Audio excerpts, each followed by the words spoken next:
ب5 مليون دولار يشوفون الناس بنص ساعة. اليوم أنا بعمل لك فيلم بحرك العالم كله، بخلي كثير من الناس العقلاء والناس الناضجين يتأثروا ويغيروا قناعاتهم ويحرك الناس. وإن كان مكرهم يقول ربي لتزول منه الجبال، هذا واضح.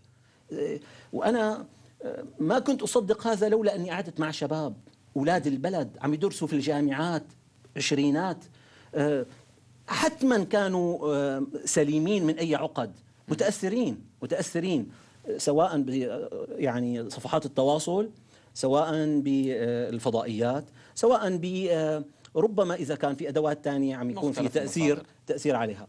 الآن إذا الجسم واعي، لكن هناك شريحة الشباب حتى ما عاد تردد. هلا أنا طالع عم بحاكيك، في ناس عم تحاكمني. الشباب والعامة يزنون العلماء، يقيمون العلماء. العالم يلي بيحكي يلي بدهم اياه وبيحكي شيء اللي بيوافق هواهم وطموحهم وعنفوانهم، هذا الشيخ، هذا القبضاي، نعم. هذا يلي بيحكي كلمة الحق. والرجل يلي بده يوعي الناس ويحكي بلغة العقل وينبذ العنف ويقول ما بدنا نخرج، ما بدنا نطلع للشارع، خلينا بنصبر، خلينا بالإيجابية، خلينا بسياق الإصلاح الإيجابي، ننتظر في 15/4 رح نشوف شو بده يصير، 15/4 25/4 رح نشوف شو بده يصير 25/4. نعم. اليوم قرار تشكيل حكومة ممتاز، الرجل المسمى على ما علمت أنا والله ما بعرفه، لكن كل من ذكره أنه رجل نظيف ورجل نزيه ورجل كفاءة. إذن الدكتور عادل سفر الرئيس المكلف بتشكيل الحكومة. نعم. إذن السيد الرئيس يريد ويمضي في خطوات الإصلاح، وعم نستنى بشارة خير ولا بشارة خير، رسالة خير ولا رسالة خير، جماعة عم يشتغلوا، ما نقدر نصبر. خلينا، بترجاكم يا أخواننا، بترجى الشباب خاصة إنه نعطي فرصة. وأستاذنا الدكتور سعيد البوطي أستاذ الأساتذة، أنا بدي أعلق تعليق بسيط. تفضل. وبعدين برجع لهي الفقرة. تفضل.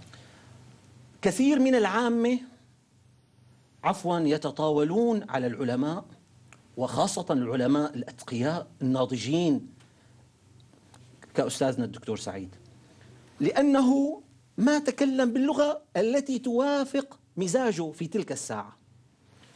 والصحيح يا جماعة العكس، نحن نعود إلى العلماء، نحن نبني عقولنا ونصحح مفاهيمنا من هؤلاء.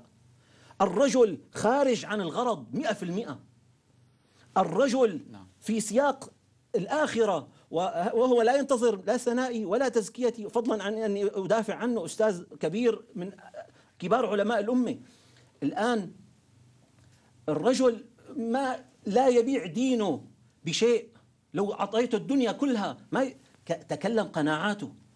كثير من العامة والناس اليوم يعني يخوضون في الشيخ. ربما الآن أنا إذا خرجت لأتكلم في سياق يعني يقولون والله مستزلم، أو يقولون يا أخواننا هذه الصورة غير صحيحة. لا بد أن نعود إلى العلماء، فهم الذين يؤثرون وهم الذين يوعون. ننتظر ونصبر ونختار خيار النصح. نحن ما وفرنا ولن نوفر باب للنصح، لأننا هذا واجب الشراكة الوطنية وواجب الأخوة تحت هذا البلد والوطن الحبيب. بارك الله بعلمائنا ونفع بهم. تحدثت أثناء كلام فضيلتكم عن شباب التقيت بهم. عفوا، صحيح. هذا يقودنا إلى نقطة مهمة. أنت يعني بمكانتك كرجل دين ومؤثر، كيف تعاملت أو كيف خاطبت هؤلاء من أي باب، وكيف يعني بالتالي نقيس هذا على دور كل علمائنا وعقلائنا أن يتحدثوا بما لهم من تأثير إلى هذه الشريحة؟ باختصار، الخطاب المحتمل من طالب العلم في درسه في خطبة الجمعة خطاب من ثلاثة: إما أن يكون، وأعتذر لهذا التعبير، خطاب مستزلم تقليدي، يعني يزاود على الدولة ويزاود على الحكومة ويزاود على الرئيس. الرئيس يتكلم بشفافية، هو بيحمل كلام الرئيس أو كلام الحكومة أو أداء الدولة أكثر، وهذا حتما لا ينفع ويضر ويؤجج نفوس الناس. يعني إذا واحد يعني يرجع يكلم الناس بهكذا لغة ما عاد مقبول. وهناك ربما إخوة من الشباب طلاب العلم ربما يعني انساقوا في سياق مثلا الدعوة إلى العنف أو الدعوة إلى الخروج أو الدعوة إلى يعني كل مظاهر بعتبرها السلبية والمرفوضة والمخالفة لديننا ول يعني حيثيات المرحلة.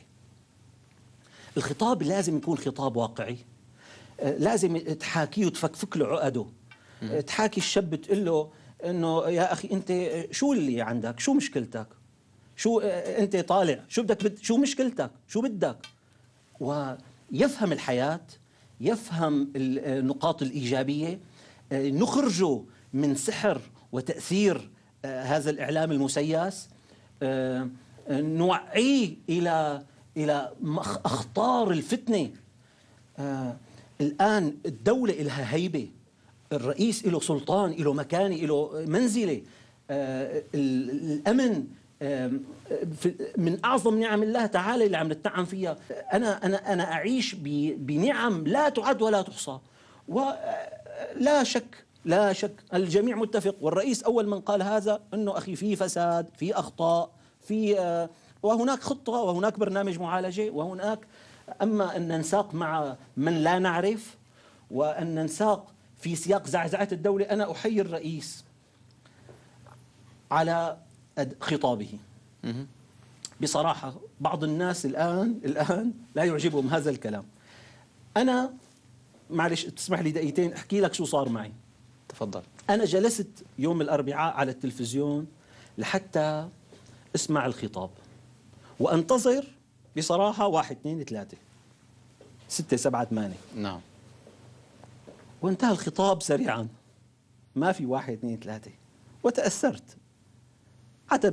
عتب المحب. يعني أنا كنت أظن أن يحتوي الخطاب على مثلا يعني 1 2 3 بنود مشروع عمل. تماما. سبحان الله، نمت الأربعاء، يوم الخميس وقع في قلبي، ثم تذاكرت مع بعض إخواني طلاب العلم في نفس هذا المعنى. سمعت الخطاب مرة ثانية بعيد عن أنني أنتظر شيء، وبموضوعية كاملة، والذي يعرفني يعرفني. أسأل الله أني كذلك، أنا لا أجامل إن شاء الله. بارك الله بكم. اطلعت يا أخي، الرجل لا يمكن أن يعني عفوا يوهن من قوة الدولة، من سيادة ورمزية وكرامة